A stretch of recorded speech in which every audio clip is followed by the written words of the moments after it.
पाशा साहब, क्या अब आप असरात देख रहे हैं इस मंसूबे के बाद अवाम पर? क्या हालात खुदा ना ख्वास्ता पिछले 16 माह से भी ज़्यादा संगीन होते आप देख रहे हैं? क्योंकि ये वो सवाल है तमाम जहनों में गर्दिश कर रहे हैं और तमाम लोग इसका जवाब तलाश करना चाहते हैं। बिस्मिल्लाहिर्रहमानिर्रहीम। माशाल्लाह, आपने बहुत मुनासिब इंट्रोडक्शन दिया है और रिकॉर्ड पर है कि उन्होंने कोई एक बात भी नहीं कही है जी। ये वो बातें हैं जो 25 बरसों से मुख्तलिफ हुकूमतें वक्तन फ़वक्तन कहती रही हैं। क्या अब कोई मॉडल है जिसको हम थोड़ा सा देख के सीख सकते हैं? जी, बहुत बड़ा ज़बरदस्त सवाल है। वो ये है कि देखो, इथियोपिया में भी, इजिप्ट में भी हुकूमतों ने ये किया कि दूसरे ममालिक से कर्जे लिए और बड़े बड़े प्रोजेक्ट्स लगाए। सबसे पहले आपको खबर दें, पाकिस्तान और IMF के दरमियान स्टाफ लेवल मुआहदा हो गया है। पाकिस्तान और IMF का मुआहदा एग्जीक्यूटिव बोर्ड की मंजूरी से मशरूत है। नमस्कार दोस्तों, पाकिस्तान के इकोनॉमिक हालात देखते हुए पाकिस्तान के अर्थशास्त्री लगातार पाकिस्तानी सरकार को चेतावनी जारी कर रहे हैं, क्योंकि पाकिस्तान के इकोनॉमिक हालात इस वक्त काफ़ी ज़्यादा बिगड़ चुके हैं। पाकिस्तान के अर्थशास्त्रियों का कहना है कि पाकिस्तान को सबसे पहला काम पाकिस्तान की बढ़ती आबादी पर रोक लगानी होगी। पाकिस्तान की बढ़ती आबादी यदि इसी तरह बढ़ती रही तो पाकिस्तान के हालात और ज़्यादा ख़राब हो जाएंगे, क्योंकि पाकिस्तान में रोज़गार की कमी साथ ही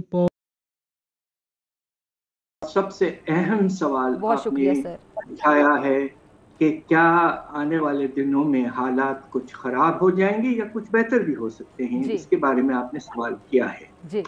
देखिए, इस वक्त जो पोजीशन है वो ये कि हमारा जो इस साल का शरह नमू है वो शायद 2 से 3% तक हो जाए। अच्छा, पिछले साल तो आपको पता है कि मनफी था, इसलिए कि सैलाब का बहुत बुरा असर था हमारे माशी हालात पर।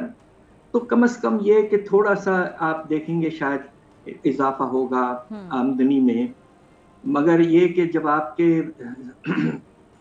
आबादी में 2.5% सालाना इजाफा हो रहा है तो फीकस आमदनी में कोई वाज़ेह तौर पर इजाफे नहीं होने के इम्कान हैं एक तरफ। ठीक है। दूसरी तरफ जो बेरोजगारी का मसला है वो आप ये देखिए कि पिछले कम से कम 2-3 साल से हालात बहुत परेशान कुन होते गए हैं और इसका आगाज शुरू हुआ था कोविड के बाद। ठीक है।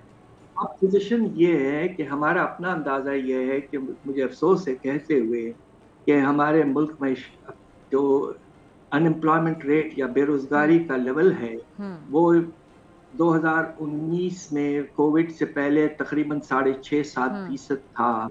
आज वो 10% तक जा बहुत बढ़ गया है और तकरीबन आप ये देखिए कि तकरीबन 75 लाख मजदूर बेचारे बेरोजगार हैं और बहुत से ऐसे और भी हैं जो वक्ती तौर पर थोड़ा काम कर लेते हैं दिहाड़ी वगैरह पर, मगर आमदनी उनकी बहुत कम हो चुकी है। अब आखिरी चीज जो है वो है आपके गुर्बत का पैमाना, वो भी बढ़ चुका है। वर्ल्ड बैंक तो कहता है 40% हो चुका है पाकिस्तान में। हमारा अपना अंदाजा है कि ये 40 से कुछ ज्यादा है और इस वक्त तकरीबन 11 करोड़ आपके पाकिस्तानी पॉवर्टी लाइन के नीचे जा चुके हैं। तो हालात हद से ज़्यादा ख़राब हैं और उम्मीद क्या है? उम्मीद ये है कि आने वाले दिनों में अगर हम ये देखें कि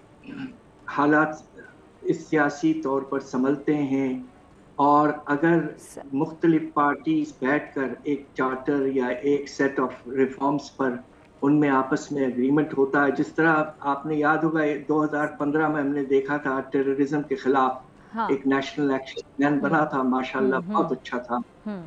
उसी तरह का अगर कोई नेशनल एक्शन प्लान बनता है हमारे इकोनॉमी को बचाने का और आगे ले जाने का, तो फिर इंशाल्लाह कुछ हालात बेहतर हो सकते हैं।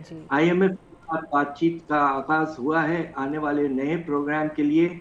इस वक्त कुछ कहना बहुत मुश्किल, हम सबकी दुआ है कि ऐसा ना हो। एक वक्त आया था पिछले साल जून के महीने में हमारे रिजर्व्स बहुत कम हो चुके थे, $4 अरब तक गिर चुके थे और अल्लाह का शुक्र है कि उसके बाद जुलाई के महीने में हमारे प्राइम मिनिस्टर साहब जाकर खुद उन्होंने अब मेहनत करके एक शॉर्ट टर्म IMF प्रोग्राम हासिल किया, जो स्टैंड बाय फैसिलिटी 9 महीने के लिए, और उसके नतीजे में काफ़ी पैसा आया है। और इस वक्त पाकिस्तान के रिजर्व्स जो हैं वो तकरीबन 8 अरब डॉलर हैं, जो ज़्यादा नहीं है बट इतना कम भी नहीं। हाँ, कोई एक बात भी नई नहीं है, और मुझे खौफ ये है कि मईशत इतनी तबाह हो चुकी है कि हमारी नेक ख्वाहिशात तो यही होंगी कि वो कामयाब हो, यानी पाकिस्तान कामयाब हो, लेकिन जो हिकमत अमली सामने अब तक आई है उससे मेरे तो खदशात बढ़े हैं, और मैं उसकी वजाहत भी कर दूंगा कि ये बातें मैं क्यों कर रहा हूँ। पहली बात मैंने कही कि कोई एक बात नई नहीं है। डिजिटलाइजेशन की जो आप बात कर रहे हैं, मैं आपको याद दिलाऊं, नवंबर 2001, 22 साल पहले, Shaukat Aziz imported finance minister Citibank, उन्होंने कहा था कि जी हम मईशत को टैक्सों की इस्लाह करेंगे और इंफॉर्मेशन टेक्नोलॉजी का इस्तेमाल करेंगे और करके दिखाएंगे। तो वही है डिजिटलाइजेशन, और कौन सी नई बात है। 21 साल से ये बातें हम सुन रहे हैं, नहीं की, मईशत तबाह हो गई। बीच में जितने हुक्मरान हैं उन्होंने भी यही बातें की, मगर शमशाद अख्तर ने मेरे ख्याल से बहुत ज़्यादा सख्त लहजे में वही बातें कही हैं जिनको दोहराया है नए वजीर ख़जाना ने। कोई नई बात नहीं कही। शमशाद अख्तर ने जो जनवरी 24 में बातें की थी वो उन्होंने दोहराई हैं, कोई एक नई बात नहीं। लेकिन पहले मैं आपसे ये कर दूं कि जो सूरत हाल मेरे सामने है वो ये कि 95-96 जब से ये बातें शुरू हुई कि टैक्सों की इस्लाह करेंगे, उस वक्त 14.4% टैक्स GDP था जी। तमाम हुकूमतों ने कामयाबी के दावे किए, अब 9.2% पर आ गया है, 500 बेसिस पॉइंट गिर गया और मईशत तबाह हो गई। तो अब ये जो सूरत हाल है, मैं ये बात क्यों कर रहा हूँ मैं आपको बता दूँ। पहला सवाल तो ये पैदा होता है कि ये बातें आज इतने सख्त अल्फाज में क्यों की हैं उन्होंने। उसकी वजह यह है कि जैसे मैं आपके प्रोग्रामों में कहता रहा हूँ कि पिछले 5.5 वर्षों में जो कर्जे हैं पाकिस्तान के वो 30,000 अरब से बढ़ के 81,000 अरब हो गए, यानी जो 71 साल में नहीं हुए थे उससे ज़्यादा इजाफा हो गया इन 5.5 वर्षों में। और उस पर सूद इतना बढ़ गया, सूद कि हम अब जो FBR के रेवेन्यूज है उससे सूद अदा नहीं हो सकता। इसका मतलब ये है कि वो फिर तो हम डिफॉल्ट कर जाते हैं। इसका मतलब ये आवाम पर बोझ डाल के जो कुछ हासिल किया जाएगा उससे वो जो करप्शन की पैदावार था, जो कर्जे लिए थे हुकूमत ने, उसका एक हिस्सा अदा किया जाएगा। लेकिन उसका नतीजा जो उल्टा ही हुआ, मतलब जो मुल्क जो है वो बैंक करप्सी की तरफ चले गए, इसलिए कि बड़े बड़े प्रोजेक्ट जो हैं वो इनकम नहीं प्रोड्यूस करते। लेकिन हमने जो किया है थोड़ा सा सिमिलर है, और हमने ये समझा कि जी हम बड़े बड़े पावर प्लांट्स लगा लेंगे, बड़े बड़े मोटरवे बना लेंगे, हाईवे बना लेंगे, उससे जो है कोई इनकलाब आ जाएगा। वो ऐसा नहीं हुआ, हम मजीद कर्जों की दलदल में फंस गए। आपने कहा कि इस वक्त क्या नहीं करना चाहिए। सबसे ज़्यादा इम्पोर्टेंट बात यह है कि कर्जे मजीद नहीं लेने चाहिए। बहुत ही शदीद मजबूरी है तो एक अलग बात है, यकीनन एक तकाजा है, रियलिस्टिक बात। लेकिन ये कोशिश करनी चाहिए कि हम डेट को हम कम करेंगे। कैसे करेंगे? तो सबसे पहले जो I would like to see a debt reduction plan, जो मुझे नजर नहीं आ रहा, इसलिए कि जो आपने तो ये मान लिया है कि अगले साल जो है हमें $24 बिलियन की जो है कर्जों की अदायगियां करनी है। तो सिवाय इसके कि आप मजीद कर्जे लेंगे पुराने कर्जों को रीपे करने के लिए, उसके अलावा आपके पास कोई प्लान है? वो क्या प्लान है? अच्छा, प्लान यूसुफ नजर साहब कभी भी नहीं था।